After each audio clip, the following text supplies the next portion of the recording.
प्रणाम दर्शकों, मैं हूं राहुल वर्मा और आप मेरे साथ देख रहे हैं टाइम टीवी न्यूज। ये हिंदुस्तान की जनता जानना चाहती है, भारत की टॉप 3 कंपनियों में से एक ऐसा ब्रांड जिसके नाम की कस्में खाई जाती हैं। हिंदुस्तान का एक वैसा ब्रांड जिसके नाम पर अगर बच्चे अपने घर में जाके बताते हैं माँ बाप को, माता जी को, मेरी नौकरी यहाँ लग गई है, माँ बाप कहते हैं चलो अब रिटायरमेंट तक सोचने की ज़रूरत नहीं है। ऐसे ब्रांड वही TCS, जहाँ से अगर नौकरी मिलने का वो कागज़ आपके बच्चों को मिल जाए तो आप फूले नहीं समाते हैं। परिवार में, आस पड़ोस में मिठाइयाँ बांटते हैं, दादा दादी खुश होकर तीर्थ स्थल चले जाते हैं, माँ बाप पूरे कुनबे में खुशी की लहर आ जाती है। TCS का नया फुल फॉर्म हमें तो टाटा कंसल्टेंसी सर्विस पता था, ये TCS में हो रहा है। ये TCS में क्या हो रहा है ये हिंदुस्तान की जनता आप जानना चाहती है। किसी का ध्यान नहीं गया, एकड़ों एकड़ों में फैले कैंपस, एक एक शहर में 2-2, 3-3 कैंपस। हर बच्चे का सपना ITI से निकलूंगा तो TCS में जाऊंगा, जब कंप्यूटर इंजीनियर बन जाऊंगा तो TCS में जाऊंगा। हर बच्चा अपने माँ बाप को बोले वो TCS वहाँ जाना है, उसको अपॉइंटमेंट लेटर चाहिए TCS का। उस TCS में लव जिहाद, TCS में ग्रूमिंग गैंग, उस TCS में डरा धमका कर सीधी सादी बच्चियों के साथ, उन बेटियों के साथ अभद्र व्यवहार, बदतमीजी, घिनौना अपराध। और ये कंपनी चुप है, लोग चुप हैं। क्यों? इस कंपनी को, TCS को किसने बनाया? इस देश के लोगों ने। TCS एक बहुत बड़ी IT फर्म है, सिर्फ हिंदुस्तान में नहीं, इंटरनेशनली, ग्लोबली की किसी भी बड़ी IT कंपनी को सॉफ्टवेयर यानी कंप्यूटर इंजीनियरों की जरूरत पड़ती है तो वहाँ पहला पॉइंट ऑफ सॉफ्टवेयर TCS होता है। उस TCS के नासिक कंपाउंड में, उस TCS के नासिक वाले दफ्तर में कॉर्पोरेटिव जिहाद गुड गेमिंग, कॉर्पोरेट जिहाद गैंग लव जिहाद, सैकड़ों लड़कियों को उनके team leader, so called boss, so called manager, so called line incharge, जो भी नाम देना है दे दो, इनको क्या है। हैवानों ने एक बार फिर धर्म के नाम पर चिन्हित किया है इन हिंदू लड़कियों को। हिंदू लड़कियां कौन कौन हैं, ध्यान से सुनिएगा, रीड माय लिप्स। TCS ने उसके नासिक के दफ्तर में आइडेंटिफाई किया कुछ खास मुसलमान टीम लीडरों ने, मुसलमान मैनेजरों ने, हिंदू लड़कियां कौन कौन हैं, हिंदू इंजीनियर कौन कौन है, वो कौन कौन काबिल लड़कियां हैं जिन्होंने अपनी मेहनत, जिनके माँ बाप ने एक वक्त की रोटी खाई लेकिन उस बुटिया को कंप्यूटर इंजीनियर बनाया, इस काबिल बनाया कि वो IT गई, ट्रिपल IT गई, कहाँ गई। उसके बाद TCS आई और वहाँ आके उसको बोला ज़बरदस्ती उसके मजहब पर, उसके धर्म पर, उसकी आस्था पर टिप्पणी की गई।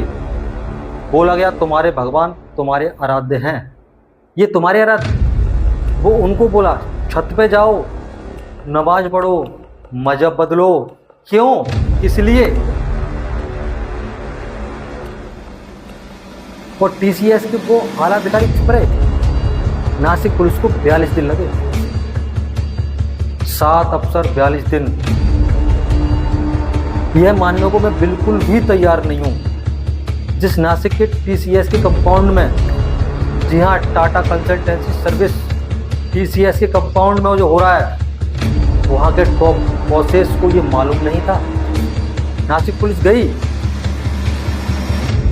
उन्होंने अंडर कवर एजेंट भेजे, फीमेल पुलिस ऑफिसर भेजी, धुरंधर की तरह कोवर्ट ऑपरेशन किया। उन लड़कियों को बोला गया कि तुम IT इंजीनियर नहीं बन, कि तुम IT इंजीनियर की तरह जाओगी, उसकी नौकरी लगवाई। फिर क्या हो रहा है? जबरदस्ती धर्म परिवर्तन, जबरदस्ती छत पे जाके नमाज पढ़ो, जबरदस्ती बुर्खा पहनो। ये धर्म सनातन गलत है, हिंदू धर्म गलत है। भगवान पे बोला एक धर्म है, एक मजहब है, बाकी सब खत्म है। ये हिंदुस्तान की कितनी और कंपनियों में और कितने TCS और कितने कैंपस में हो रहा है। आपको पता है इस कॉर्पोरेट जिहाद की कहानियाँ पीड़ित की जुबानी आपको सुना रहा हूं। पीड़िता नंबर 1 बोली हिंदू धर्म के बारे में गलत बातें मुझसे बोली। पीड़िता नंबर 2 मेरी शादीशुदा जिंदगी में दखलंदाजी की गई। पीड़िता नंबर 3 जबरन शारीरिक संबंध बनाने की कोशिश की गई। पीड़िता नंबर 4 मुझसे हिंदू धर्म के बारे में गलत बातें बुलवाई गई। पीड़िता नंबर 5 नमाज पढ़ने मीट खाने के लिए मुझे मजबूर किया गया। पीड़िता नंबर 6 आरोपी गण ने शोषण किया और ये टीसीएस के दफ्तर के लोग चुप रहे और ये टीसीएस के मालिक चुप रहे। पीड़िता नंबर 7 कैंपस के अंदर प्रताड़ित किया गया। कैंपस के अंदर आई रिपीट पीड़िता नंबर 7 कैंपस टीसीएस के टाटा कंसल्टेंसी सर्विस के नागरिक कंपाउंड के अंदर प्रताड़ित किया गया। गैंग ने मुझे परेशान किया। गैंग ने किसका गैंग? टीम लीडर का गैंग। किसका गैंग? किसका? उसके बॉस का गैंग। किसका गैंग? उसके लाइन मैनेजर का गैंग। ये सब इकट्ठे हो गए और सबने इकट्ठे होकर उन हिंदू लड़कियों को चिन्हित किया, उन हिंदू महिलाओं को, उन हिंदू बहुओं को। किसी की शादी में इंटरफेरेंस किया, किसी के खान पान में इंटरफेरेंस किया, किसी के कपड़े पहनने में इंटरफेरेंस किया, किसी को नमाज पढ़वाया। जबरदस्ती किस लिए? मुसलमान लड़की सामने आई कि मुझसे जबरदस्ती की, मुझसे पूजा करवाई, किस तरह की वेशभूषा पहनो, मुझसे जबरदस्ती कहा पालक पनीर खाओ कि नहीं, गोभी आलू खाओ कि नहीं। क्योंकि सनातन कहता है आपको जो मन है कीजिए, अगर आपके आराध्य आपके लिए सर्वोपरि हैं तो हमारे आराध्य हमारे लिए सर्वोपरि हैं। उन लड़कियों की क्या गलती थी? वो टीसीएस में काम कर रही थी, वो बेहतर है। और शायद यही रीजन था कि ये जितने मैनेजर थे, ये जितने टीम लीडर थे, ये जितने बॉस थे, ये सारे के सारे इंफीरियरिटी कॉम्प्लेक्स से ग्रस्त थे। इनको ये बर्दाश्त नहीं हुआ, इनको ये बात बर्दाश्त नहीं हुई कि हिंदू लड़कियां, ये हिंदू इंजीनियर इनसे अच्छी निकलेंगी। इन्होंने कहा यहाँ लव जिहाद करते हैं, अलग अलग नाम लीजिएगा,